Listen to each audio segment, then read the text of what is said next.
Welcome everyone to this seminar, Life Under Taliban Rule, What's at Stake for Afghan Women, organized by the Swedish Committee for Afghanistan. When the Taliban came to power in Afghanistan in August 2021, many feared the return of a repressive rule that we had known from the 1990s.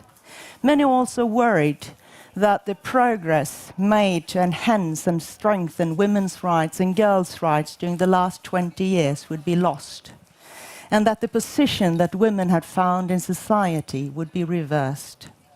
At first, the Taliban said that they would be more progressive than during their previous rules. But almost a year down the line, the situation for women and girls is getting worse by the month. To discuss the situation and the development, I have the honor to introduce to you our panel today. Elam Koistani, human rights and women's rights activist. Welcome. Najiba Sanjar, also human rights and women's rights activist. We have Josefin Karlsson. You are acting head of communication for the Swedish Red Cross and replacing in the program Anders Peterson, who unfortunately has fallen ill. And then we also have Anna Ek, who is country director Sweden for the Swedish Committee for Afghanistan. Welcome very much. Before we start the discussion, I would like to show you a film with women and from Afghanistan who will talk about their situation in the country today.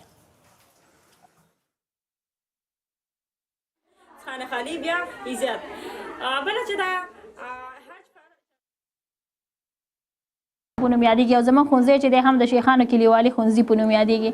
نو زه په 1991 کال کې دلته د ښوونکي په حیث مې دنده واخیسته او په هغه وخت کې نو چې داسې زیات ننګونې نه وې او لکه اوس چې دي کوم ننګونې کې ښوونکي دپاره چې دي لکه موږ چې په لاره راځو هره ورځ که نه یا اورو چې دلته څه وشو. مخکې چې وخو خبرونو کې ویل کېده، اوس خبرونو کې هم نه ویل کېږي چې دغه فلاني ځای کې یا چاودنه وشو یا کسان ووژل شو. نو ټول چې دي په ویره کې راځي. تقریبا چې د طالبان دا نظام راغی نوی نظام زموږ د ښوونځي شاګردان زده کوونکي کم شو. زه هغوی کې د شورا غړی یم، دلته د شورا رئیس یم، زه کورونو ته ورپسې لاړم، د هغوی نیکونو سره کېناستم، د هغوی داسې قناعت ماته راکوو چې یعنې هېڅ بیخي یعنې د دې چانس نشته چې موږ دا لورګانې ولېږو یا داسې دلایل یې وړاندې کوو. نو ما هغوی ته قناعت ورکړو، ما ته وویل چې ته راځې مکتب ته، یعنې ستاسو کور به ډېر لنډ وي. بیا چې ما ادرس ورکړو چې موږ لرې ځای نه راځو، بیا هغه شاګردانو ته اجازه ورکړو. یعنې دی وویل چې یعنې موږ هېڅ په اوسني نظام باندې یعنې باور نه لرو، اعتماد نه لرو چې موږ د جنکۍ پرېږدو چې په دوی لاره کې څه چل وشي ته د ذمهواري په غاړه اخلې.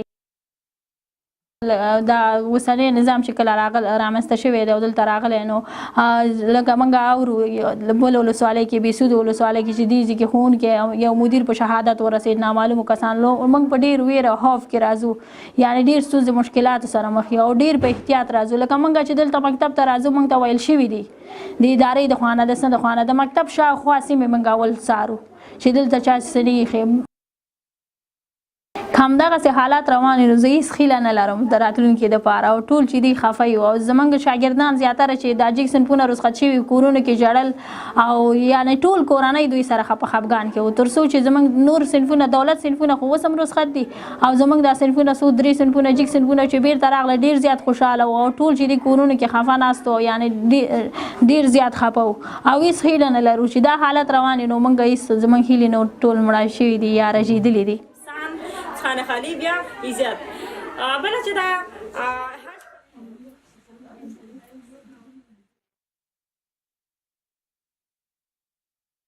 اونا نمونن که دخترها تحصیلشون ادامه ندهند در آینده آدم که از خانمان که دکتر نبرایه معلم نبرایه شاگردانی که نخونه باز از کجا یاد میگیرن؟ نمیتونن فقط مرد به یک زن درس بدن، فقط زن به زن درس دادن میتونن.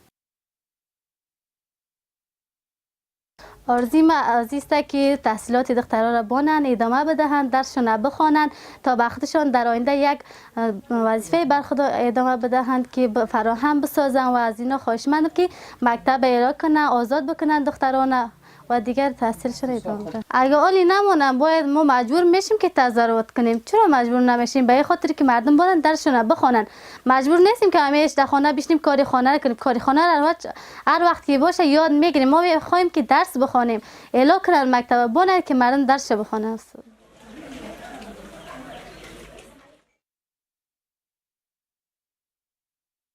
ما فعلا به هیچ مشکلی فضل خدا مواجه نیستیم. فقط یگانه مشکل و راه منمی است که درو میریم یکی میگه که یک قسم ایجاب بوش، یکی میگه قسم ایجاب بوش. ما ایجاب من حفظ است فضل خدا. اولاد مسلمان هستیم، همگی ما مسلمان هستیم، باید حجاب خودمون حفظ کنیم. حفظ میکنیم، ایجاب من حفظ است. اما بعضی یک دفعه میگه که یک قسم ایجاب، یک قسم ایجاب، دمی خودمون دچار هستیم که چه قسم ایجاب برای ما بگن. فعلا در آموزش قسمی که فعلا هستن، اگه همین قسم بانه که مکتبا بند است دیگه تا صنف 6 هم میخوان، از صنف 6 به بالا دخترها نمیخوانن. اگه همین قسم بانه سن جهل روان هستیم دیگه، سن جهل نادانی روان هستیم. نه هیچ تغییر نکرده. همون قسم که هست، همون قسم فقط یگانه تغییرات همین است که دخترها نمیمونن مکتب بیان دیگه. تغییرات همین است که دخترایی که مکتب نمیاد در اون دیچار شدن. همون قصد که در اون دیچار شدن دخترها. بعد شخصا خودم شوهرم میرم پیش سعودای خانم محرم ماست کجا میگم که میبرم. یک طفل دارم میرم مکتب، خب مجبور هستم در مکتب بیونی محرم میرم. شاید مرا چندین بار استاد کرده باشن که تو چرا محرم نداری، اما این قدر باید درک کنن.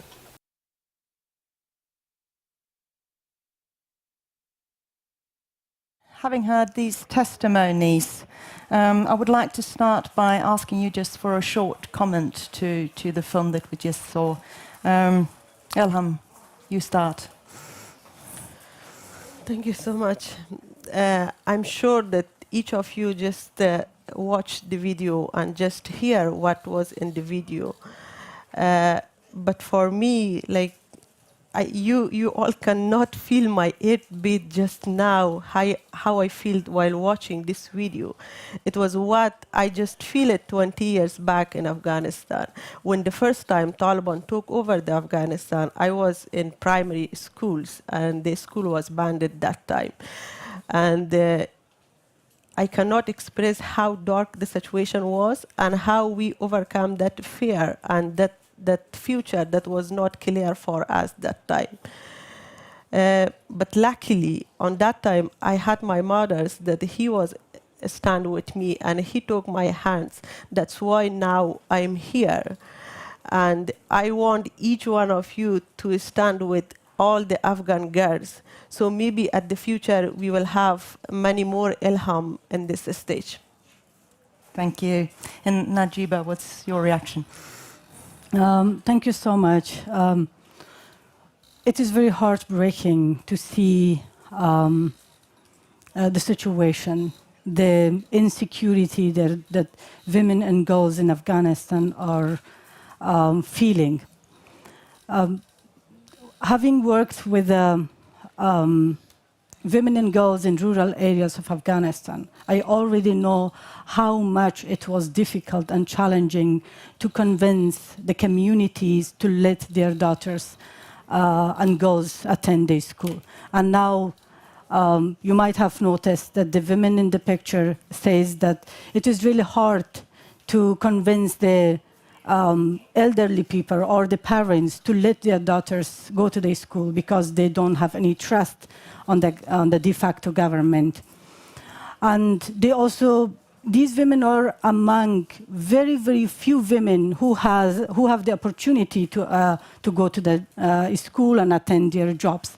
And even then, it is very insecure because she says we go, but there is no information available what will happen to us. So it is really, really heartbreaking to see how the changes that development organizations have been making are very fragile, and they are in the very uncertain future, and even we don't know what will happen to these women and girls in the future. Thank you. Yusufan. I risk repeating what Najiba and Elham has already said, but personally, I'm just in awe of the courage and resilience of the women, and also just what you've said, how fast development achieved can then be pulled back. Development takes time, and then it's easily pulled back. So that's also a reflection. And also, if I'm to represent like the international organization of the Red Cross as well, just the fact of not forgetting Afghanistan. We have to be able to keep several crises, conflicts in the spotlight at the same time. Right. Would you like to add something final, Anna? Sure.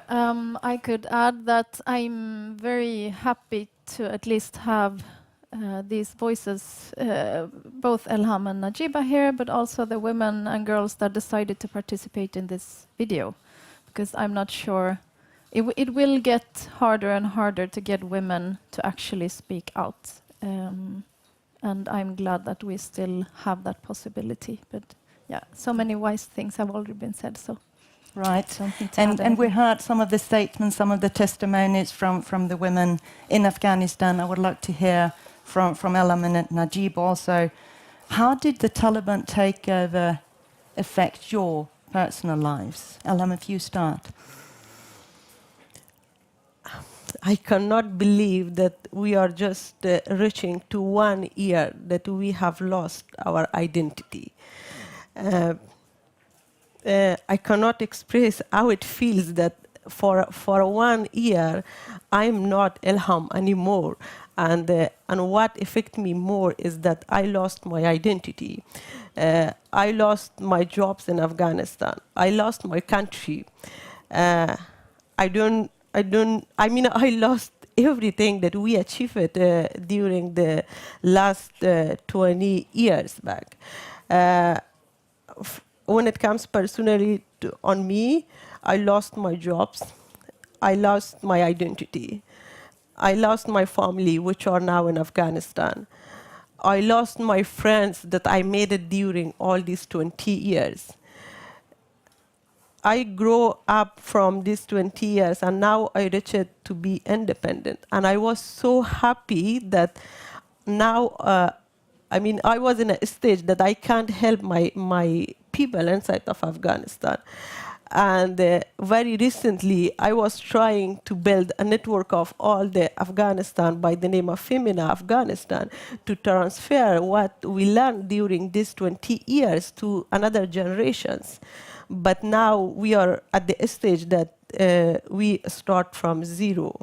Maybe not from the stretch that we started 20 years back, but of course we are in a dark situations that there is a very less hope that we will see any future or any light. And both you and Najiba are now in Sweden. And Yeah. Najiba, how did the Taliban takeover affect your life? Thank you for the question. How it feels when you experience the same situation 2 times in your life. So I have seen Taliban taking over Afghanistan 2 times in my life. I was very young, and we migrated to Pakistan. We started a life there from scratch there, learning a new language, getting used to the new environment, and educate ourselves. It was very hard. I have very, very painful stories from that time, but I don't have the time to share it with you all. And this is the second time that I experienced again Taliban taking over Afghanistan. So we lost everything. I lost my connections in Afghanistan. I left my family there. I left the home that I built it, saving money for so many years. I left everything. So I took only few clothes with me and my children and left the country. So at the age of 45, and then you feel that you are nothing, nobody in a new country, and you have to start it from the beginning again. Right. It is not hard only for me, it is hard for my children. It is hard for them, and they also miss their grandparents, they miss their friends, they miss their people, they miss their language. but this is how we experience. But this is, I'm very, very lucky, probably the luckiest one among the millions of women who are still in Afghanistan or is still suffering there. Thank you. Thank you very much for both your very moving testimonies of your personal experience. You were mentioning the women that are still in Afghanistan, millions of women still under Taliban rule. I know the Swedish Committee for Afghanistan have many programs supporting women and girls in Afghanistan. Have you been able to continue these programs during Taliban rule, or what's it like there in reality today now with your work? Yeah, we've been able to continue, but obviously not in the same way as before. We have, I can give several examples of what we have needed to just adapt to. For example, separating men and women in the offices.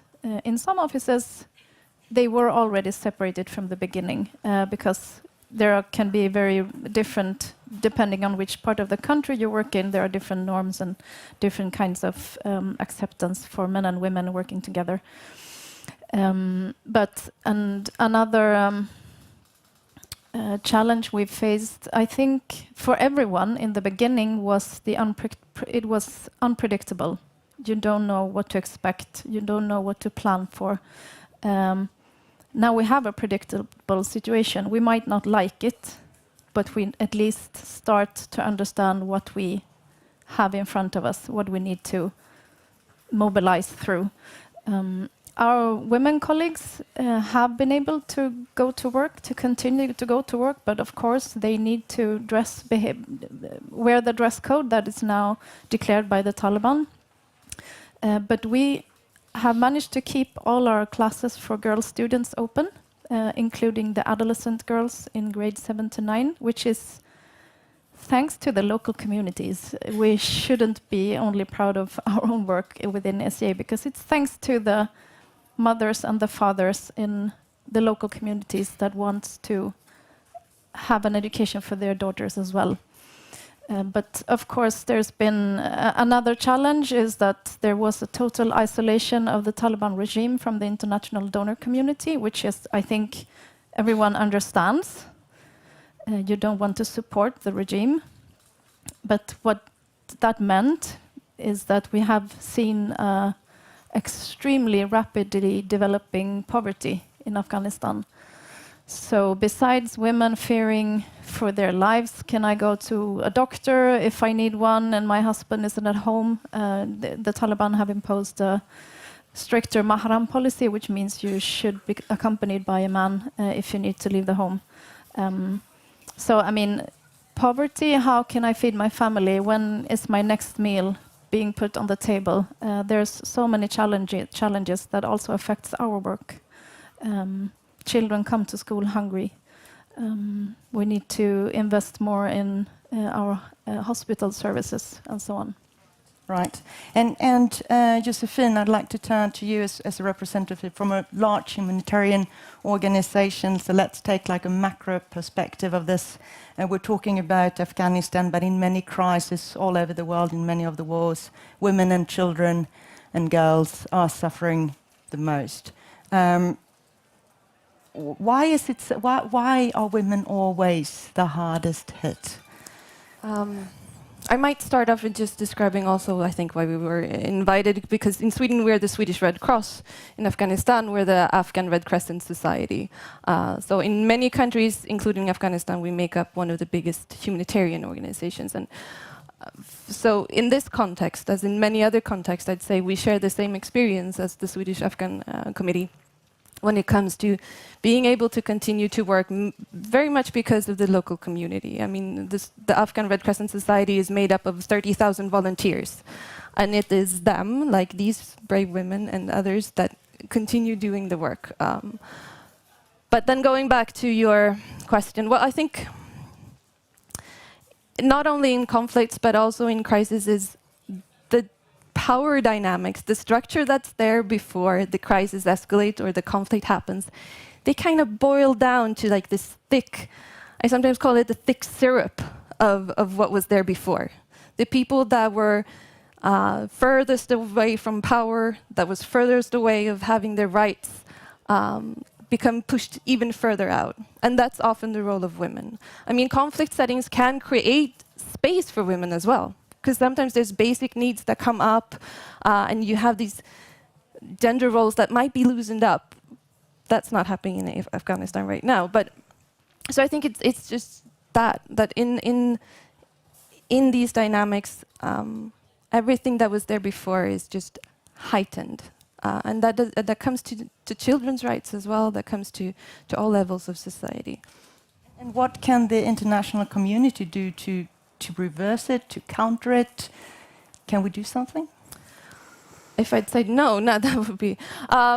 Of course we can. I think for the Red Crescent Society, we come at this from our perspective of humanity and impartiality. And that's what keeps us going in Afghanistan as well. We don't discriminate on any basis. If you're the one in most need of help, you're supposed to get it. And we won't discriminate depending on if you're a woman or a man, or where you're coming from, or even what warring side you're on if it's in a conflict. And I think standing up for those principles, even when it becomes hard, and navigating those gray zones. It's easy to, as an international community, to say that now we're going to back away from this regime. Okay, but we still have these people in need. We can't have a black and white discussion. And I think for us, as a humanitarian organization and a humanitarian network, we have a large responsibility, because I don't want to point to whose responsibility, it's ours as well, to stand up for those principles. We're not ready to compromise on impartiality. If that means, if we're going to reach women in need of healthcare, then we need to be able to have women working on our mobile health teams. And that will be our approach for standing up for women's rights, I'd say, from a very operative perspective. We're going to come back a little bit to the neutrality and the challenges working in that kind of situation that both your organizations are at the moment.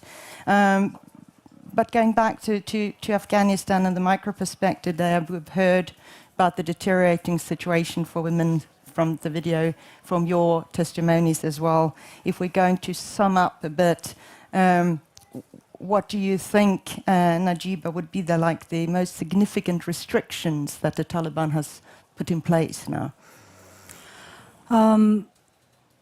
You all know that Taliban has recently put a lot of restrictions. And this is not only about these restrictions, but this is the consequences of those restrictions are imposed on the women.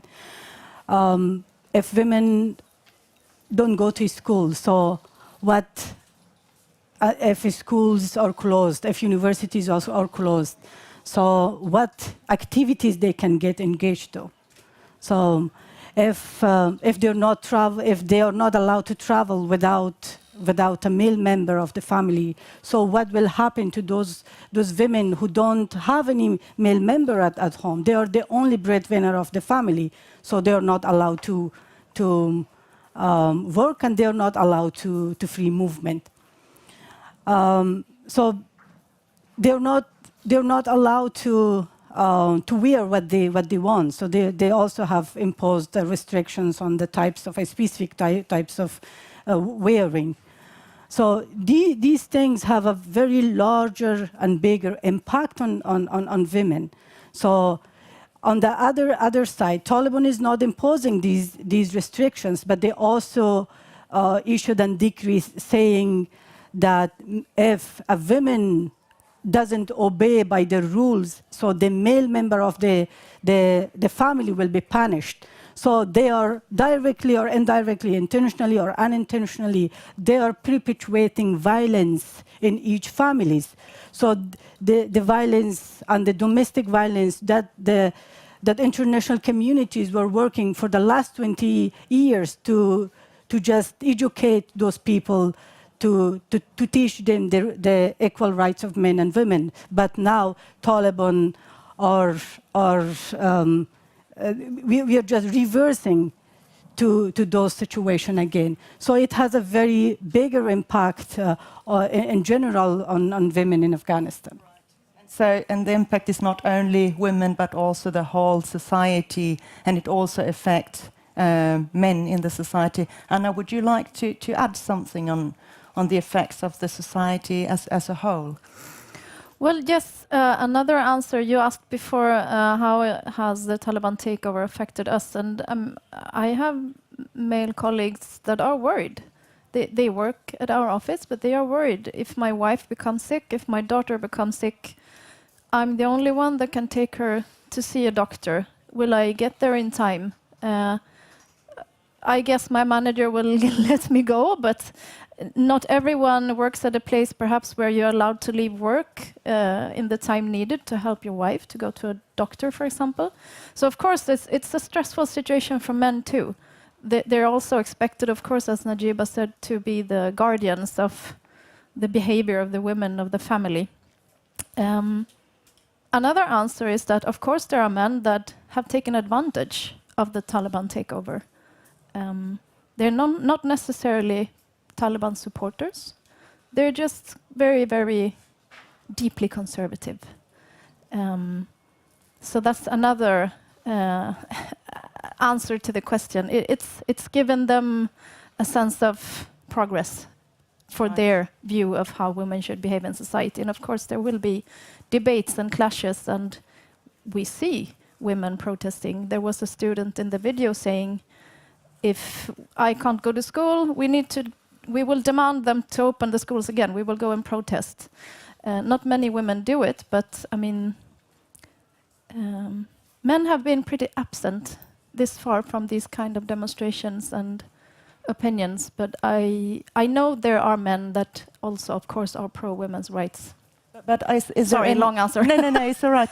Is there any room for protest today? I mean, I also read beginning of this year, late last year, that there were small protests, small demonstrations that popped up, women demanding their rights. But is there still any room for that, do you think, Ilham? Compared to the beginning that the Taliban came, I was there for 5 months. The restrictions day by day increased, and they imposed lots of rules and regulations, and they in different level, in different sectors. At the beginning, there was a very open rooms for the protests for Afghan women and Afghan girls. But day by day, we saw that they were torturing these girls, and they were treating these girls, and they also keep these girls with themselves. So where now there is a very narrow open door for the protests in Afghanistan. The demonstration is not happening at how it was happening at the beginning. But of course that the women are not giving up. They are continuing the demonstrations, and the tools that they are using today is the social media, and they are continuing their demonstrations through the social media, but still with that fear that they are covering their faces to not recognize it in the public. Because the risks Yes. are very great. Yes. Yes. And I wanted to ask you also, I mean, we're talking about Afghanistan. It's a vast country with very many differences between rural areas, between cities. Can you tell us a little bit about the differences between rural areas and cities, and also if there are differences in provinces when it comes to the women's situations and the girls' education? Maybe Najiba? Yes, there are differences. It is the differences because of the different different people who are ruling the different provinces. Some Taliban are flexible, so they are not even with the restrictions that is overall issued, but still they are not so harsh and restrict on women. But in some areas, so this is very subjective. So they themselves decide how to treat women and people there. Yes, and mostly based on the information that we receive. So it is the restrictions are more implemented in rural areas where there is no media and there is no people to report back. So those areas, remote areas, is more restricted. And but in cities is a bit flexible, yeah, Right. easier. Right. But Anna, still, SCA has been able to carry out, and also with educational programs, though you work a lot in rural areas. Can you tell us a little bit about that? Our education program and how it's been proceeding. Sorry. Well, we have around a bit above 100,000 students in our schools, ages classes 1 to 9. The majority are in classes 1 to 6, and both the women's and girls' schools have been open during the whole period. There was a short time after the Taliban takeover where the women or the girls in class 7 to 9 had to stay at home for a short while because there was a national decree saying that the girls' schools should be closed. The boys' schools also, for that matter, but they opened again. But as I mentioned in the beginning, for example, thanks to the local communities where we work, because they advocate for the right to education for their daughters and for their sisters, we've managed to keep the schools open also for them. There is, of course, there was a pressure before, an expectation before, but it's even larger now on finding women teachers, because it's not seen as appropriate for a girl above a certain age to be in a classroom with a male teacher. So, of course, we need to intensify our efforts in educating and finding more women teachers, but that means girls needs to be able to go to school and finish at least class 9, because otherwise it's hard to become a teacher. So it could become a vicious circle, but of course it's an argument we can use to our favor. You can't say that there are enough women teachers if you don't let girls finish their education. Right. We were talking, or you were touching a little bit about neutrality and the difficulties working in a country like Afghanistan and the balance. And if we look at the Red Cross, I mean, neutrality is one of the fundamental principles of the Red Cross. And tell us a little bit about the challenges with working with humanitarian assistance and development in an environment that we are facing in Afghanistan today. I think we have a tendency sometimes to say, here's the development aid organization and here are the humanitarian aid organizations. But what we're facing in our daily life, I mean, I could pretty much copy-paste what Anna is saying about their work. It really takes place at the local level, the local negotiations, the local discussion, having the tough discussions on how we are going to be able to provide impartial, especially aid. I'd say neutrality is important, of course, but the first and foremost principle for humanitarian aid organization, and definitely the Red Cross movement, is humanity. And where there are people in need, we need to reach them. So I'd say you were asking me before, what can the international community do? And I'd say, I wish that the international community would look and listen to the local level, because there they find ways forward, not compromising on values, not compromising on principles, as we would call them, but still navigate a way forward. I mean, we've talked about women's situation, but I mean, what Afghanistan is facing is, I mean, you already had the climate changes, you had COVID-19 and the post-conflict effects, the post-COVID-19, and a system that was already so fragile. And then you have an international community, when you have this to tackle, that say, oh, we're going to maybe back away. And I think, if anything, I'd say look at the local level, because there's obviously ways to continue working. So I'd say that would be my message to the international community and what we constantly raise. And getting back to the fact that we need to be able to keep several contexts in mind at the same time. And listen to the local population. Most definitely. Yeah. I mean, that's where we find our mandate in what we're doing, of course. Anna, would you like to add something to this?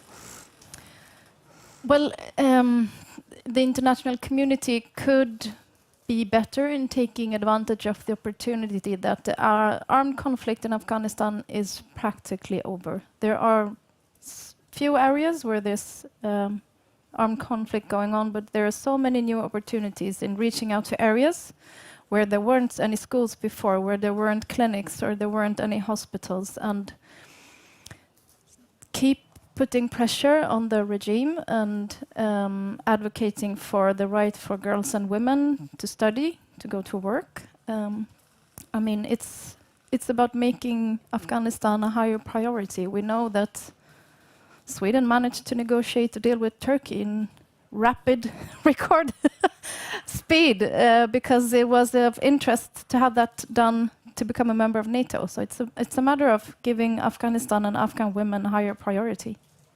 Right. And I mean, in the beginning of the Taliban takeover last year, there was a lot of reporting and there was a lot of talk and debate about what will happen now with the progress that was achieved during the last 20 years, especially for women and girls' rights. And as you said, now it seems like Afghanistan has fallen away from the priority list. But these achievements that were made and the progress that were made, has it been lost? Elam, I mean, the progress, can we still bear fruit from that? Sometimes I'm saying that we are the generation of fights and we are the generation of front lines. During these 20 years, we fought, we lost, we fell down, but we stand against and we achieve all this. I will not say that we have lost everything. I gave an example of education. On the 2001, we have 2 to 3% of women, educated women, but now we have over 35% of educated women. And this is that no one can take it from us. A Talib can force me in any way, but he never take the education that is in my mind, and that is what I achieved. We are not starting from the scratch, from the zero. We lost lots of things. We lost lots of progresses, but of course there are lots of the educated generations that now it's our resource and our power that we take help of them and we will stand with them and we can go ahead. And Najiba, what do you say about? Yes, I was just thinking. So what we have lost in Afghanistan? We have lost women in police. We had thousands of women in serving the country, but we don't have none now. We had women in music. We don't have anything. Taliban even destroyed all instruments that were played by the women. We don't have women in sports. So all women, no women in sports now. So the only sector, 2 sectors that is alive in Afghanistan is education and it is health.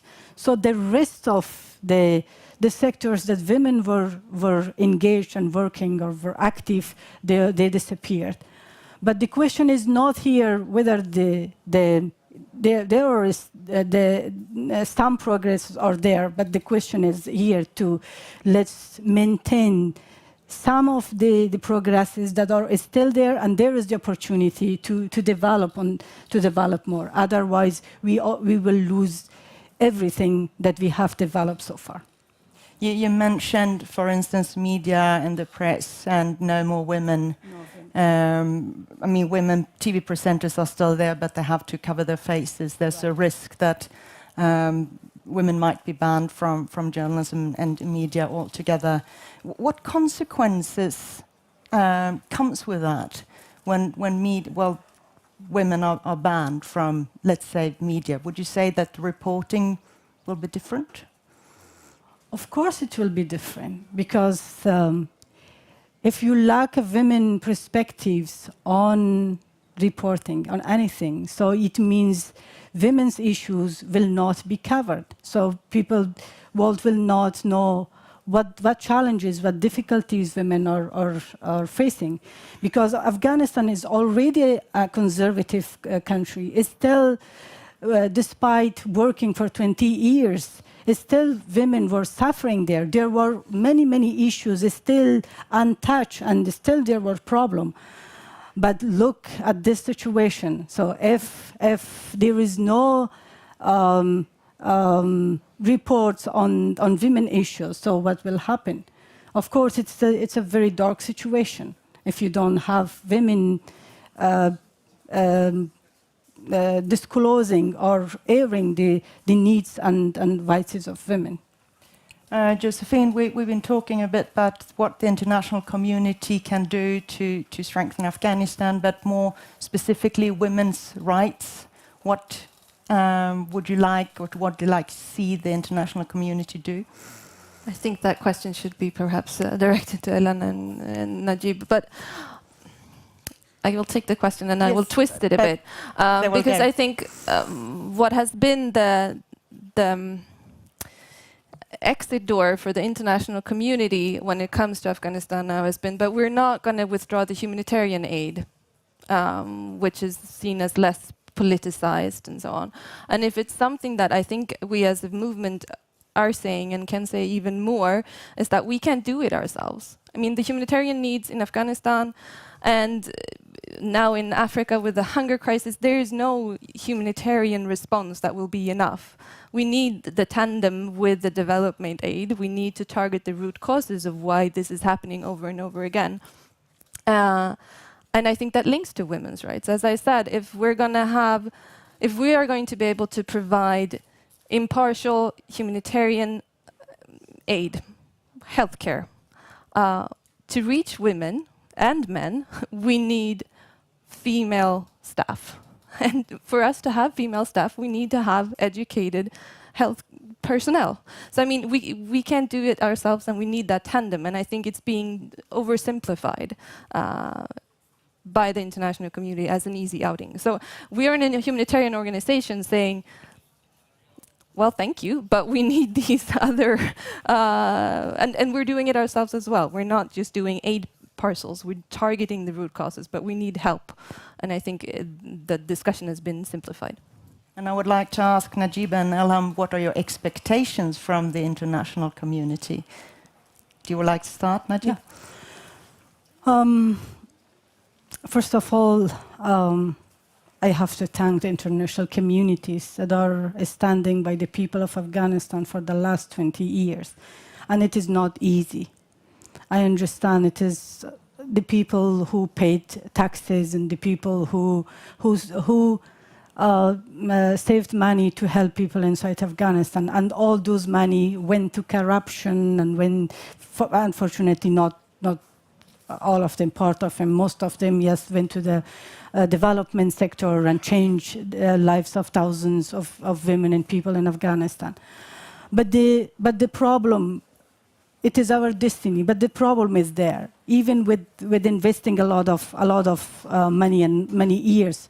But still the problem is there in people of Afghanistan, especially women and girls, those who has never been engaged in any politics in Afghanistan. So they need support. And international communities should stand by the people of Afghanistan. If we still believe if we still believe that human rights is universal, so we need to stand by the women and girls in Afghanistan and support them. And of course, we have to be very, very clear that I agree that humanitarian support is not a solution for Afghanistan. So how long we can help people with humanitarian aids in Afghanistan? It has to be.